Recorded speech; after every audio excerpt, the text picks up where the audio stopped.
Hello बंधुসকল আপোনালোকে চাই আছে এডুকেটৰ প্লাস আৰু মই ফাৰুকে স্বাগতম জনাইছো আজিৰ ভিডিঅ'টোলৈ।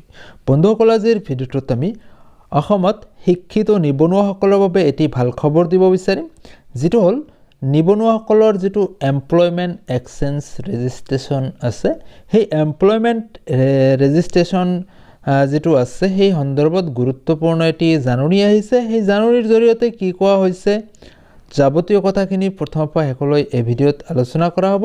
ভিডিঅ'টো প্ৰথমৰ পৰা শেষলৈ চাই যাব আৰু চেনেলটোত নতুনকৈ আহিলে নিশ্চয় সাবস্ক্ৰাইব কৰি ৰাখিব। কাষত থকা বেল আইকনটো অল অপচনত ৰাখি দিব, কাৰণ শিক্ষামূলক চাকৰি সম্বন্ধীয় আৰু বিভিন্ন বাবদবিলাক এই চেনেলৰ জৰিয়তে আপোনালোকৰ মাজলৈ তুলি ধৰাৰ চেষ্টা কৰা হয়।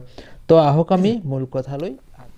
ইয়াতে চাব জাননী এটা দিয়া আছে যে ইয়াৰ দ্বাৰা ৰাইজৰ জ্ঞাতাৰ্থে জনোৱা যায় যে অসম চৰকাৰৰ অধিসূচনা নং ইয়াত এটা অধিসূচনা জাৰি কৰা হৈছিল, যেটো 19 জুলাই 2021 অনুসৰি, মানে 2021ত 19 জুলাইত এই অধিসূচনা জাৰি কৰা হৈছিল। অধিসূচনা নম্বৰটো ইয়াত উল্লেখ কৰা হৈছে।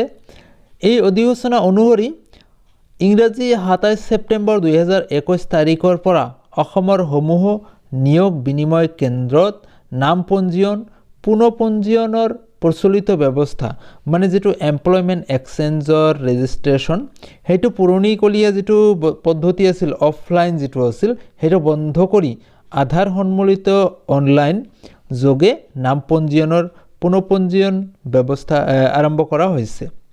তো কথা হল যে আগতে যি নাম পঞ্জীয়নৰ কথা আছিল এমপ্লয়মেন্ট এক্সচেঞ্জত, তো সেই নাম পঞ্জীয়নৰ ব্যৱস্থাটো অফলাইন আছিল, কিন্তু বৰ্তমানে কি কৰা হৈছে অনলাইন যোগে এই ৰেজিষ্ট্ৰেচনৰ ব্যৱস্থা কৰা হৈছে। ইংৰাজী 19 জুলাই 2021 তাৰিখত উল্লেখিত অধিসূচনা অনুসৰি ইংৰাজী 27 ছেপ্টেম্বৰ 2021 তাৰিখৰ আগলৈকে অসমৰ নিয়োগ বিনিময় কেন্দ্ৰসমূহত পঞ্জীভুক্ত হৈ থকা প্ৰাৰ্থীসকলৰ পঞ্জীয়ন নম্বৰৰ বৈধতা অহা মাৰ্চ 2022 তাৰিখলৈকে বাহাল থাকিব। তো ইতিমধ্যে 27 ছেপ্টেম্বৰৰ আগতে যিখিনি প্ৰাৰ্থীয়ে নাম পঞ্জীয়ন কৰিছিল তেখেতৰ যেটো পঞ্জীয়নৰ বৈধতা বা ভ্যালিডিটি আছিল সেইটো 31 মাৰ্চ 2022 তাৰিখলৈকে বাহাল থাকিব। হেয়ে অসমৰ নিয়োগ বিনিময় কেন্দ্ৰসমূহত ইংৰাজী 27 ছেপ্টেম্বৰ 2021 তাৰিখৰ আগতে পঞ্জীয়ন কৰা সমূহ প্ৰাৰ্থীকে আগন্তুক ইংৰাজী 31 মাৰ্চ 2022 তাৰিখৰ ভিতৰত অনলাইন পোৰ্টেল যোগে নিজ নাম পুনৰ পঞ্জীয়ন কৰিবলৈ অনুৰোধ জনোৱা হ'ল। তো বন্ধুসকল ইতিমধ্যে যিসকল প্ৰাৰ্থীয়ে নাম পঞ্জীয়ন কৰিছিলে 27 ছেপ্টেম্বৰৰ আগতে, 27 ছেপ্টেম্বৰৰ পিছৰখিনি নহয় ইয়াৰ আগৰখিনি, তেখেতসকলৰ ভ্যালিডিটি হ'ব 2022 চনৰ 31 মাৰ্চলৈকে, আৰু তেখেতসকলক নিৰ্দেশ দিয়া হৈছে সকলে যাতে অনলাইন যোগে পুনৰাই মানে নামখিনি ৰেজিষ্ট্ৰেচন কৰি লয়। এই ওয়েবসাইটও ইয়াত উল্লেখ কৰা হৈছে, ওয়েবসাইটটো ইয়াতে চাব www.employment.assam.gov.in।